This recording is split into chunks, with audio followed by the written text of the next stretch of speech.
In today's episode, we are kicking things off with a truly inspiring guest, Iarina Tudor, a software engineer at Uber who's been shaping tech for over 2 years. Her journey from fashion designer to intern to full-time engineer proves that there is no one-size-fits-all path in tech.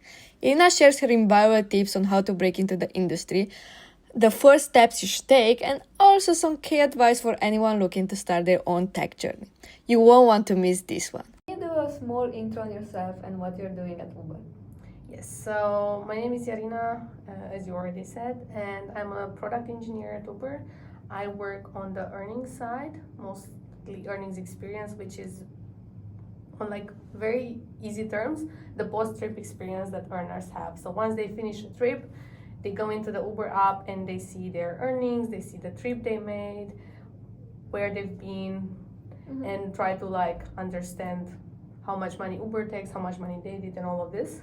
But also features like session feedback, for example, which is a way for us to educate earners into finding better times on the platform to earn more money and reach their goals. Sounds pretty complex and very interesting. What did actually make you interested in this job, or more exactly, did you always wanted this one, or how did you got here?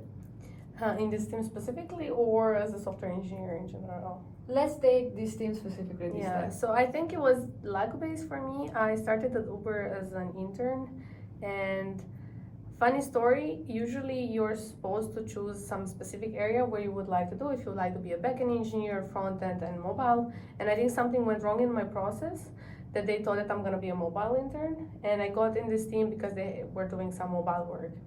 On the first day I went there and I was like, I don't want to do mobile. So in the end they figured out and they found like a backend stuff for me, and that's how I ended up in this team. But I had no idea what kind of teams there are at Uber or how does it look, since it was my first real job.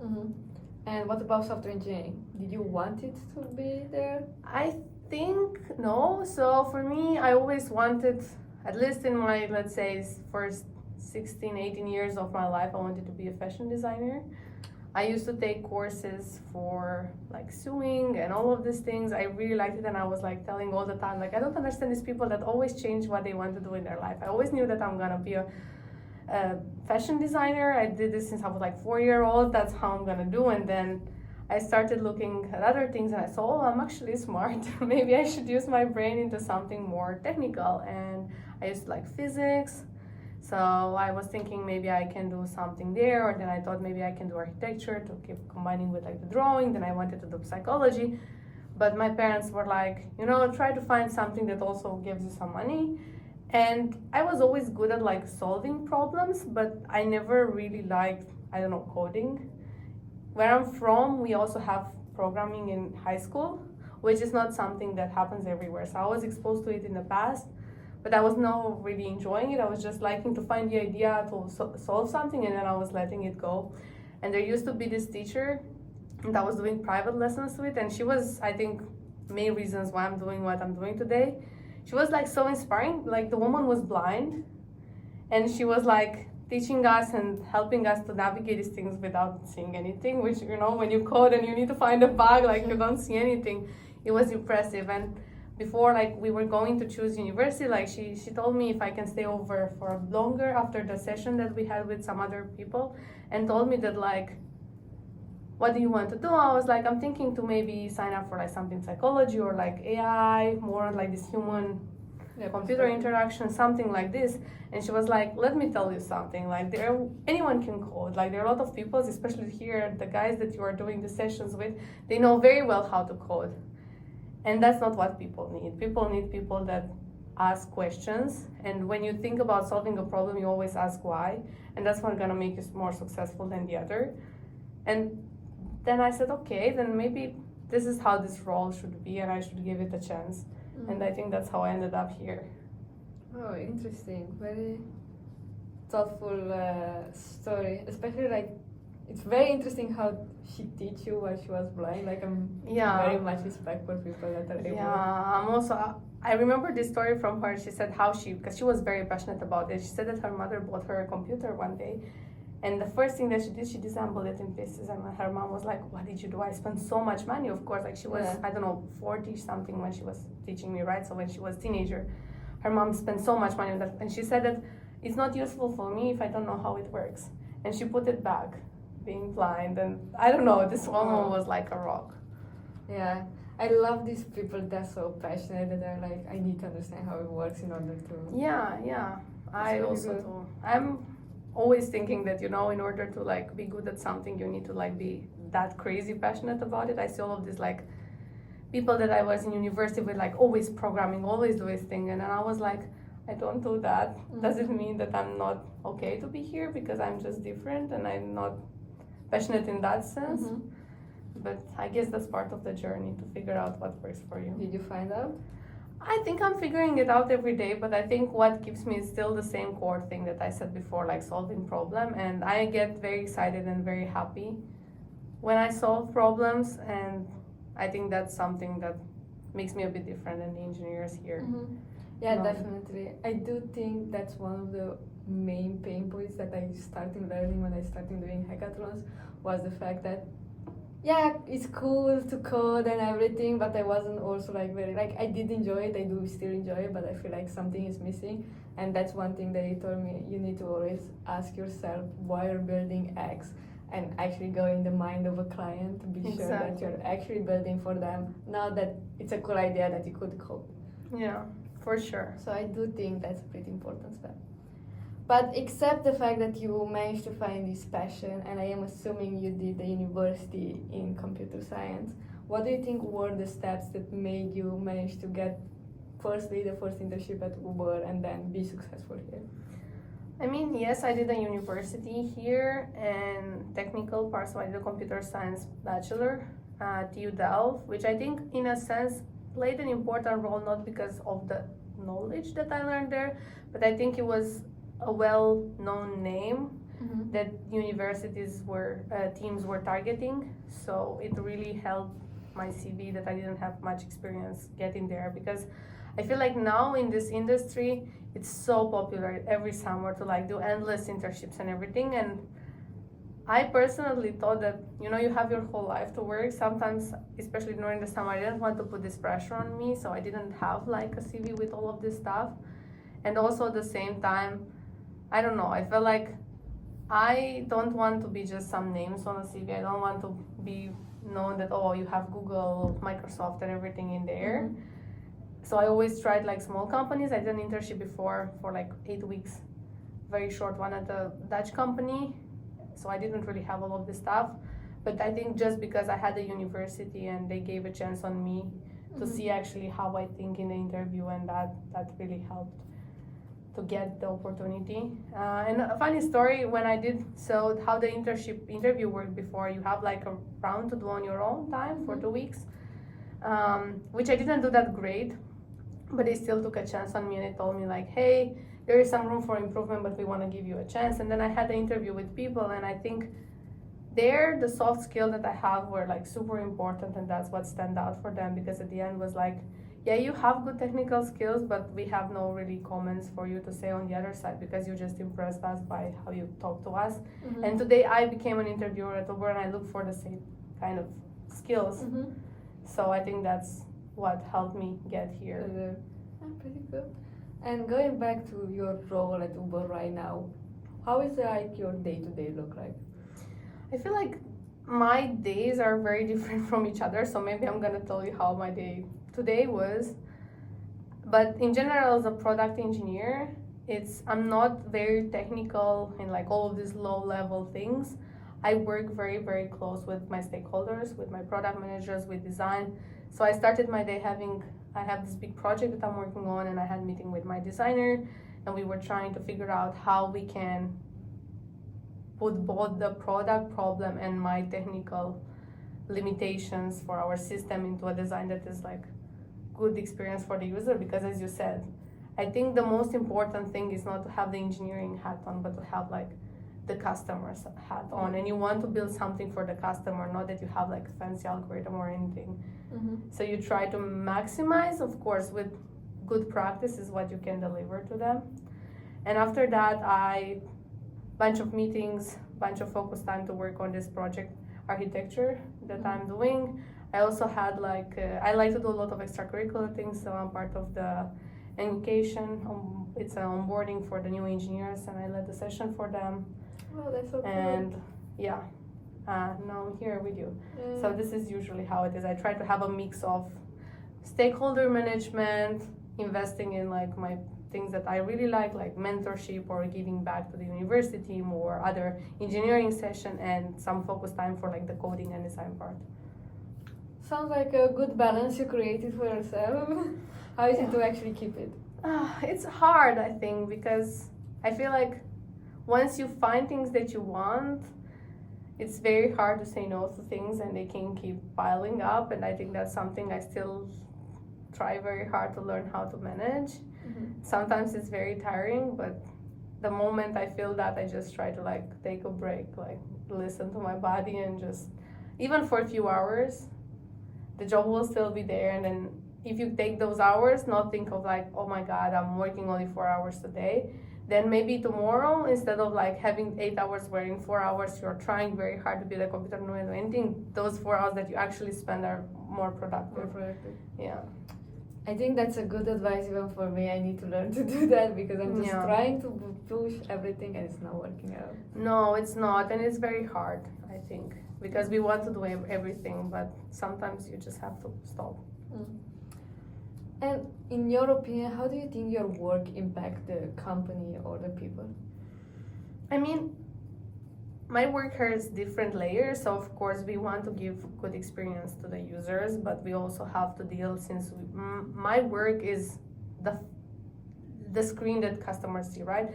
And customers is not just the drivers, the couriers, it's also media, legal, and all of this. So we have to make sure that we also write information in a sense that it's legally compliant, that is inclusive and everything, and that's also very tiring, because a lot of times this thing can be very tedious, and you have to really understand. So it's impactful both in, yes, we're trying to make the best customer experience, but we're also trying to keep the company in business and not make changes that can impact us in lawsuits and the Uber reputation in general. The branding. I do understand that. Which is, it's tough. It's hard responsibility to have, like thinking that you can make one small change that can play with like money just like this. Very scary. I work in compliance. Very true. One push of a button and you risk a lot. Yeah, but I think that's also the beauty of it, right? Because I think that, at least for me, as I said, I'm not necessarily like that much into coding, but the fact that I can do something that has this like immediate impact, no matter what it is, and this responsibility like makes me want to be like extra careful and extra dedicated to make it right. And I think that's what matters the most, to really care about what you're doing. True. The moment you stop caring, then that's when it doesn't make any sense anymore. That's when you should move to the next job. Yes, exactly. And tell me, what's one thing that you enjoy the most at your work?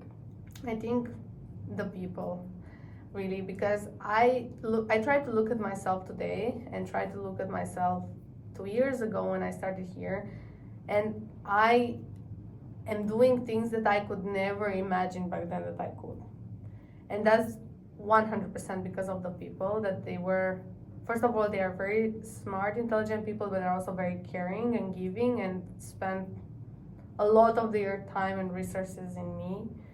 And for me, I think that's just the most amazing thing, and what gives me, I don't know, even through the harder times or the tasks that I don't like that much, the fact that like we're in this together and we push each other, I think it's what matters the most for me. Honestly, that's one thing I also love about Uber. It's like you have a problem, there's 100% someone that knows how to solve it and also is willing to help. Indeed. And like going on the other side of good, what's like the biggest challenge you feel? I think also interacting with people. Like, I think what I learned is that you need to meet people where they are, and it's not about making yourself visible all the time and pushing your communication style into others. It's trying to know the other person and see where they respond and tailor your communication that way. And I work with different stakeholders from different teams, different time zones, different backgrounds, different position, legal, product, designers, other engineers, and every single time it's like people that I haven't talked before, and it's so hard to find this balance. Sometimes there are people that are very similar to me and then we can get things done in like 1-2 days. There are people that I've been trying to do things with like 2 months. It's still challenging, but it's also very rewarding at the end. Yeah, when you see that you finally manage to collaborate and communicate in the right way. Yeah, exactly. And then, what do you think then is unique about software engineering, maybe than other careers? I mean, I think I'm a bit wordy in this field to like say that, but I can say a bit what is different, like as a product software engineer specifically, that I think it's not just, again, it's not being an engineer and it's not knowing about the cool stuff. It's like combining that with like a lot of human and empathy factor, or at least that's how I like to think about it. And I personally never thought that it would be like this. I imagine like all of these people, like, yeah, they have to do all of these mathematical things to like, you know, there is right or wrong, and in all of this technical stuff.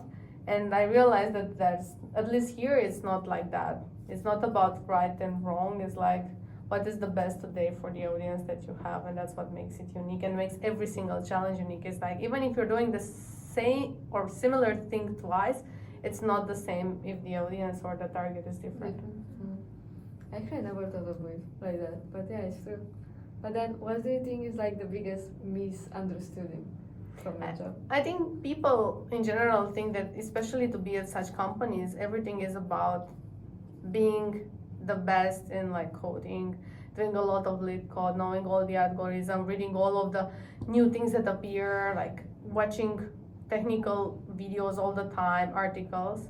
And I still think sometimes that when I see some people around me being like this, and that's very scary.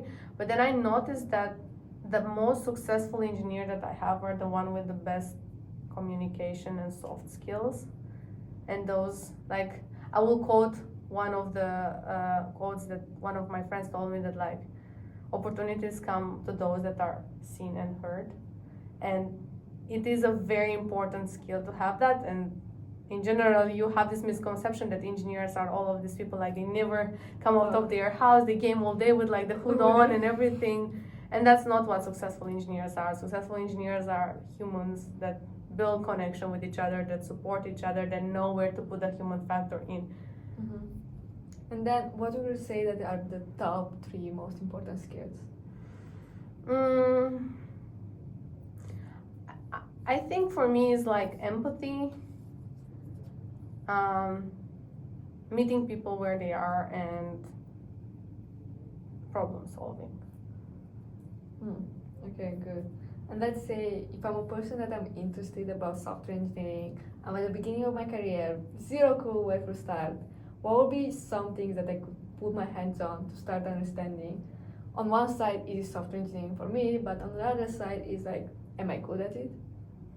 Yeah, I think, I mean, now I got this idea just thinking about this whole like AI boom, but I wish I had this in the past, to kind of put like this software engineer hat on, like think about one app that you're using and one feature that you really like, and think what you like about it and how would you make that thing, and then maybe work with like ChatGPT and tell it like, hey, I want to build this, do this for me, and then see the way it's thinking. And then the moment when you see that visual thing that you kind of build, no matter that you like did it like very low level, like you maybe did it in chunks by just telling it what to do, I think the feeling that you have like as a creator, as a builder, is what can give you the thing. Because just again, like learning how to code, you can learn anywhere with like the good guidance, but having the thought process of a builder and the feeling that you get out of it when you see your product in your hand, I think that's what can help you long term to actually enjoy it.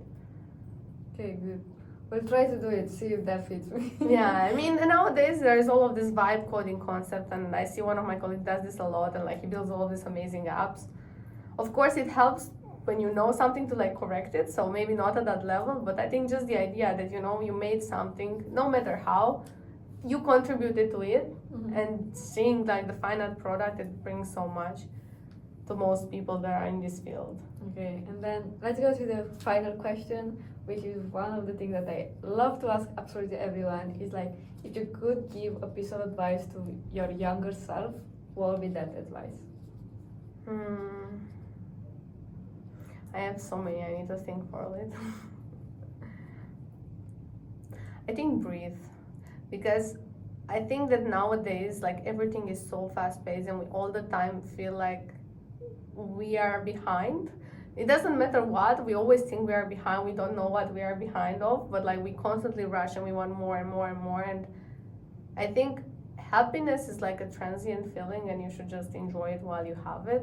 And no matter what it is, you have your own time. You are like super young. I'm just 24 now. Maybe I'm not at the level, or I'm not pushing the weekends like other people do, but do I want to live a life like that? Do I want to be in this rush? Sometimes if you just breathe and let that like feeling go away, you can actually enjoy what you like about where you are at that point. Yeah. And also like be happy of the achievement that you already did, and you're not allowing to see sometimes. Yeah, it's like now with all of these things, like, I mean, I'm happy that I get so much responsibility, but sometimes I wish I paused and I took a breath 2 years ago when I had to make these like very small internal changes, and love was so easy, you know. I always wanted more and more and more. Now I got more and more and more, and I'm like, can I just get that back for 1 second? Yeah, hard to get back. Yeah, so enjoy it and take a break when you can. Good advice. Okay.